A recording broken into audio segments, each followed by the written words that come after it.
કેમ આ જિલ્લા પંચાયત ચલાવી છે તેની સામે આ વખતે નર્મદાની જનતાએ આમ આદમી પાર્ટીને જિલ્લા પંચાયતમાં પૂર્ણ બહુમતી આપી અને પૂર્ણ બહુમતી સાથે આજે આપણે જિલ્લા પંચાયતના પ્રમુખ અંજનાબેન અને ઉપપ્રમુખ સંગીતાબેનની વરણી કરી છે ત્યારે એમને તાળીઓથી આપણે વધાવી લેવાના છે। સાથીઓ, આ જીત એ માત્ર આમ આદમી પાર્ટીની જીત નથી, આ જીત એ નર્મદાની જનતાની જીત છે, ગુજરાતની જનતાની જીત છે। આ જીત એક એક વ્યક્તિની જીત છે। આ જીત જે લોકો બદલાવ ઈચ્છે છે એ તમામ લોકોની જીત છે। ત્યારે હું કહેવા માંગુ છું,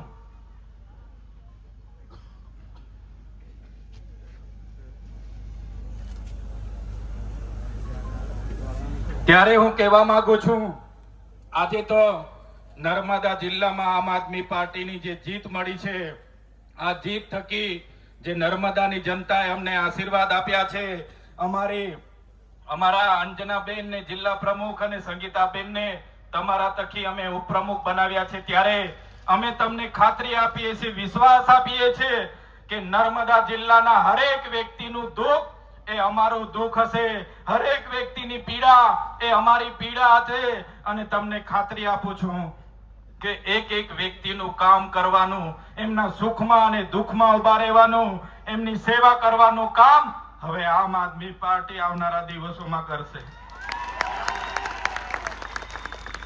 સાથીઓ, હમણાં હું આવતો તો અહીંયા કોઈ મીડિયા વાળા ભાઈ હતા, એમણે પૂછી લીધું કે ચૈતરભાઈ, તમારી લડાઈ મનસુખભાઈ સાથે છે, મનસુખભાઈ સાથે છે। ત્યારે મીડિયા વાળાને મેં કીધું, ભાઈ અમારી લડાઈ કોઈ મનસુખભાઈ સાથે નથી, અમારી લડાઈ એ સરકાર સામે છે, જેમણે 3000 ની પ્રતિમા બનાવી પણ અમારા ચાપડ ગામના રોડ ની બન્યા, જેમણે કરોડો રૂપિયાના પ્રોજેક્ટ બનાવ્યા, અમારા જૂના રાજગામનો રોડ ન બનાવ્યો, અમારા તુમડાવાડીનો રોડ ન બનાવ્યો, આરોગ્યની સુવિધા ના મળી, શિક્ષણ ના મળ્યું, અમારા બાળકોને રોજગારી નહીં મળી, એની સામેની અમારી લડાઈ છે।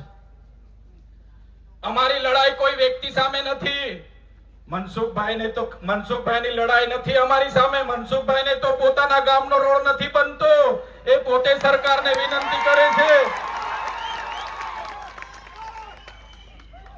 એ પોતે પત્ર લખે છે, બિચારા બને છે, બાપડા બને છે કે અહીંયા દારૂ વેચાય છે, અહીંયા જુગાર રમાય છે, સાહેબ બચાવો, અમને બચાવો।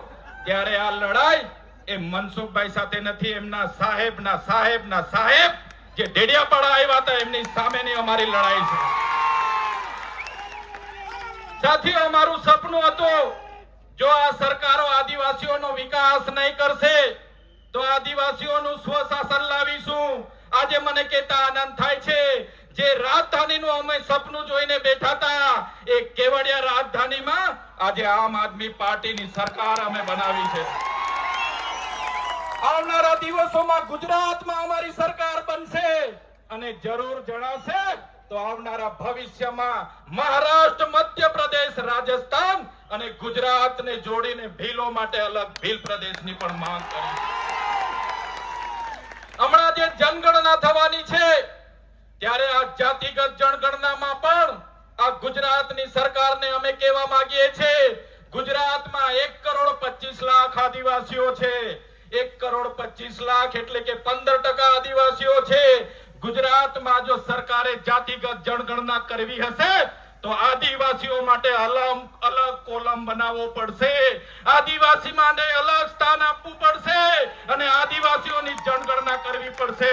જો તમે આદિવાસીઓને અમારી અલગ કોડ કલમ નહીં આપશો તો આદિવાસી પોતાનો ધર્મ શેમાં લખાવશે, પોતાની જાતિ શેમાં લખાવશે અને આદિવાસીઓને ગુમરાહ કરીને આદિવાસીઓની અનામત કઈ રીતના ખતમ થાય એ આ મૂડીવાદી સરકાર કરે છે। ત્યારે જો આદિવાસીઓની અલગ ધર્મ કોલમ ના બનાવવામાં આવે, અલગ ધર્મ કોડ ના બનાવવામાં આવે તો આવનારા દિવસોમાં જાતિગત જનગણનાનો પણ અમે વિરોધ કરીશું।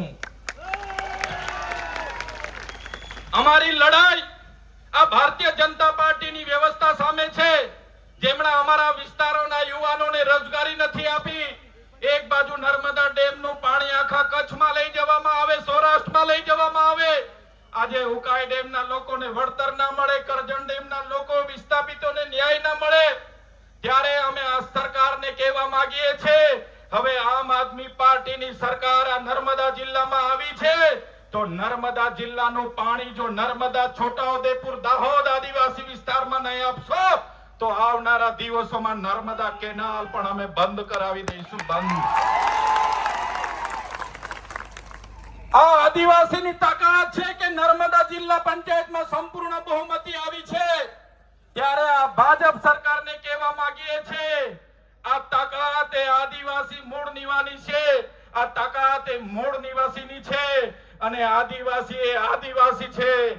અમે વનવાસી નથી અને અમને વનવાસી સાબિત કરવાનું જે કોઈ લોકો પ્રયાસ કરતા હોય એમને પણ કહેવા માંગીએ છીએ, આ આદિવાસી અંગ્રેજો સામે નથી ઝૂક્યા, તમારી સામે પણ ઝૂકવાના નથી.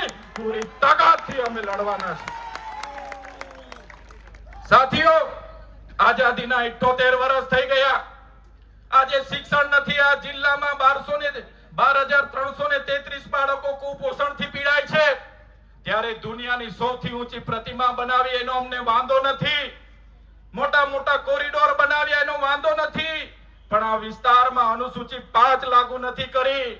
ત્યારે હું તમને ખાતરી આપું છું, આ ગુજરાતની સરકાર પર અનુસૂચિત 5 લાગુ કરાવવા માટે, પૈસા 1 લાગુ કરાવવા માટે, આદિવાસીઓને જંગલની જમીન અપાવવા માટે, સિંચાઈનું પાણી અપાવવા માટે, શિક્ષણ અપાવવા માટે, આરોગ્ય અપાવવા માટે આમ આદમી પાર્ટી આગળ પણ લડી હતી અને આવનારા દિવસોમાં પણ લડવાની છે. ત્યારે વધારે વિશેષ શું નથી કેતો, આપણા કેજરીવાલ સાહેબ અહીંયા આવેલા છે. અહીંયા હાજર રહેલા તમામ વડીલો, તમામ યુવાનો, માતાઓને મારે વિનંતી છે, અમારા જેટલા પણ લોકો ચૂંટાયેલા છે એમને આશીર્વાદ આપજો, એમને શક્તિ આપજો.